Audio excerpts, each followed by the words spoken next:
യുടെ തേരാളികളെ, സദസ്സിലിരിക്കുന്ന നിലമ്പൂരിന്റെ ഗ്രാമാന്തരങ്ങളിൽ നിന്ന് കടന്നു വന്നിരിക്കുന്ന NDAയുടെ പോരാളികളെ, നിങ്ങൾക്ക് എൻ്റെ അഭിവാദ്യങ്ങൾ. വളരെയേറെ അഭിമാനത്തോടും അതിലേറെ സന്തോഷത്തോടും കൂടിയാണ് ഞാൻ ഈ വേദിയിലിരിക്കുന്നത്. കഴിഞ്ഞ കുറച്ചു ദിവസമായി നിലമ്പൂരിന്റെ ഗ്രാമാന്തരങ്ങളിൽ കൂടി വോട്ടും അഭ്യർത്ഥിച്ച് ഞാൻ നടക്കുകയായിരുന്നു.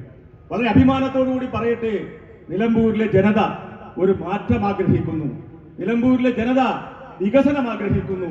അവികസിതമായ ഈ നിലമ്പൂർ വികസിപ്പിക്കണമെങ്കിൽ അതിന് ബഹുമാനപ്പെട്ട ഇന്ത്യയുടെ പ്രധാനമന്ത്രി, ലോകം ആരാധിക്കുന്ന ഇന്ത്യയുടെ പ്രധാനമന്ത്രി നരേന്ദ്രമോദിജിക്ക് പിന്തുണ നൽകുകയല്ലാതെ ഈ മലയോര മേഖലയിൽ അതിന് കഴിയില്ല എന്ന് ഉറച്ചു വിശ്വസിക്കുന്നു. ഞാൻ നരേന്ദ്രമോദിജിയുടെ വികസിത ഭാരതം എന്ന ലക്ഷ്യത്തിലേക്ക് നടന്നു അടുക്കുവാൻ ഞാൻ ആഗ്രഹിക്കുന്നു. നമ്മുടെ രാജീവ് ചന്ദ്രശേഖർജിയുടെ വികസിത കേരളം എന്ന ലക്ഷ്യത്തിലേക്ക് ഞാൻ അടുക്കുവാൻ ആഗ്രഹിക്കുന്നു. നിലമ്പൂരിന്റെ സമഗ്ര വികസനം, അതാണ് NDAയുടെ ലക്ഷ്യം, അതാണ് നമ്മുടെ ലക്ഷ്യം. അതിനു വേണ്ടിയാണ് നമ്മൾ പടപൊരുതുന്നത്. തീർച്ചയായും നിങ്ങൾ കാണിക്കുന്ന സ്നേഹത്തിന് ഞാൻ നന്ദി രേഖപ്പെടുത്തുന്നു. നമ്മൾ ആരെയും വിമർശിക്കാനില്ല, വിവാദങ്ങൾക്കില്ല.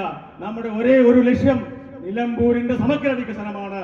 നിലമ്പൂരിൽ മുടങ്ങിക്കിടക്കുന്ന ബൈപ്പാസ്, നിലമ്പൂർ നഞ്ചൻകോട് റെയിൽപാത, അതേപോലെ തന്നെ മാൻ ആനിമൽ കോൺഫ്ലിക്റ്റ്, ഇതിനൊക്കെ ശാശ്വതമായ പരിഹാരം കാണുവാൻ NDAയ്ക്ക് മാത്രമേ കഴിയൂ എന്ന് ഉറച്ചു വിശ്വസിക്കുന്നവരാണ് ഞാൻ സുദീർഘമായി സംസാരിക്കുന്നില്ല.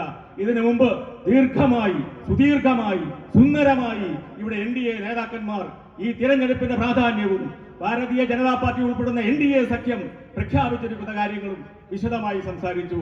നിങ്ങൾ ബഹുമാനപ്പെട്ട സുരേഷ് ഗോപിജിയുടെ പ്രസംഗം കേൾക്കുവാനാണ് വന്നിരിക്കുന്നതും പോകാതിരിക്കുന്നതും എന്ന് എനിക്ക് മനസ്സിലാകുന്നു.